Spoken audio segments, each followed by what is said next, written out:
In the last video, we talked about why the closing process is important in general, and we'll get more specific in this video as we discuss why closing is important for clients and stakeholders. A formal closing process is important not only because improper closing may leave you on the hook for incomplete contracts or incomplete scope, but also because you want stakeholders to feel like their needs were met. As we mentioned earlier, a project team's relationship with customers, users, vendors, and so on can be impacted by loose ends. If relationships are impacted negatively, your team's credibility may be impacted. Typically, stakeholders set the goals and scope of the project alongside the project manager. So a good project manager will always want to make sure those stakeholders are satisfied with the quality of deliverables and the end product too.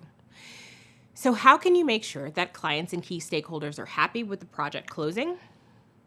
First, you'll want to decide if your project warrants a small closing process at the end of each milestone or a formal and more comprehensive closing phase near the very end.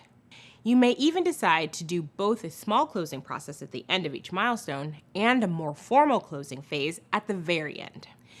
You'll determine this by asking yourself if a particular milestone is final, meaning the milestone will not need to be readdressed at a later time in the project. If so, having a short formal closeout will ensure that everyone is clear on the outcomes of that particular milestone. For example, let's put this in the context of the Project PlantPal's website launch. Launching the website is an official milestone, so having a formal closeout to the website launch might make sense. Yes, there will still be ongoing updates and maintenance to the site, but it won't be launched again, so the launch is a one-time event. So you need to make sure you're handing over deliverables, putting together the proper documentation, and alerting all stakeholders that you've reached that milestone and that that portion of the project is now closed. If you decide to conduct closing processes after each phase or milestone, here's what that will look like for your team. First, you'll ensure that the project has satisfied the strategic goals that it was intended to meet. To begin, you'll want to refer to prior documentation, such as your statement of work, request for proposal, risk register, and RACI chart. You'll recall that these documents were discussed in previous sections, so feel free to revisit those as a refresher. While doing so, ask yourself, was all of the required work in the elapsed phase done? Were all identified issues addressed? Did every team member complete their assigned tasks? Then, you'll put together closing documentation, such as creating closeout reports, which we'll cover in depth later.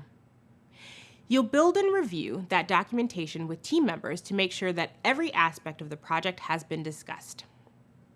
You'll also review notes from any retrospectives you and your team participated in. This way, your team members will get a chance to speak about the aspects they liked or didn't like, and they'll leave with a sense of closure. Next, you'll conduct administrative closure of the procurement process. Close any contracts necessary, deliver the payments to vendors, and retrieve all final deliverables from contracted workers.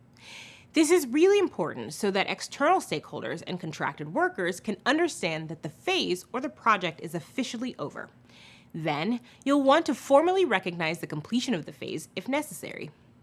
Make sure all stakeholders are aware that a phase or project is ending. This may be as simple as sending out an email notifying them that you've achieved this milestone, or it may warrant a larger meeting. Finally, you'll complete any necessary follow-up work. This includes things like gathering final feedback and conducting closing surveys. This way, you'll proactively help stakeholders with future issues by following up and offering support. If instead of closing after certain phases or milestones, you've decided to close at the very end of your project, your process may be a little bit different. Here's what that might look like. First, provide the necessary training, tools, documentation, and capabilities to use your product. This includes things like manuals and how-to guides, which give your customers and users an understanding of how to use your product or service after the project is closed. Next, ensure that the project has satisfied its goals and desired outcomes. Review the project to make sure that all tasks and deliverables were completed and nothing is missing. Did you accomplish what you set out to do? Is the full scope of work completed? You'll also want to document acceptance from all stakeholders, like clients and sponsors. Ensuring that you have written proof that stakeholders are happy with the deliverables and outcomes is very important. This could be in retrospectives, a project completion document, or any other formal sign-off. Then review all contracts and documentation with your project team. This includes things like your SOW, RFP, RACI chart, risk register, and the procurement documents that we discussed earlier. Including your whole team in this review process will help you make sure that nothing is missed. Always document your lessons learned by conducting a formal retrospective. Include your team, any other teams involved, your stakeholders, and outside vendors in this meeting. We'll go over this in more detail in the next video. Finally, you can disband and thank the project team. The next important step in closing a project for the stakeholders is impact reporting. Impact reporting is a presentation that's given at the end of a project for key stakeholders, which typically includes the stakeholders you had in the initial kickoff meeting. The purpose of impact reporting is to demonstrate how the project went and discuss the impact of your product or service. It's important for the project manager because you'll be able to demonstrate the success of your project on your terms and present the work you did to add value to the business. In this presentation, you'll cover how the project landed in terms of time, scope, and budget. You'll state when the new service or product launched and discuss any available feedback from users.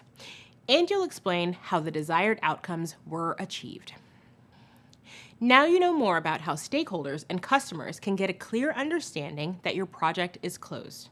We've discussed why that's necessary and how your reputation and credibility can be affected if you don't do extensive work to close the project completely. In the next video, we'll discuss how your team can be impacted by closing a project properly and improperly. I'll meet you there.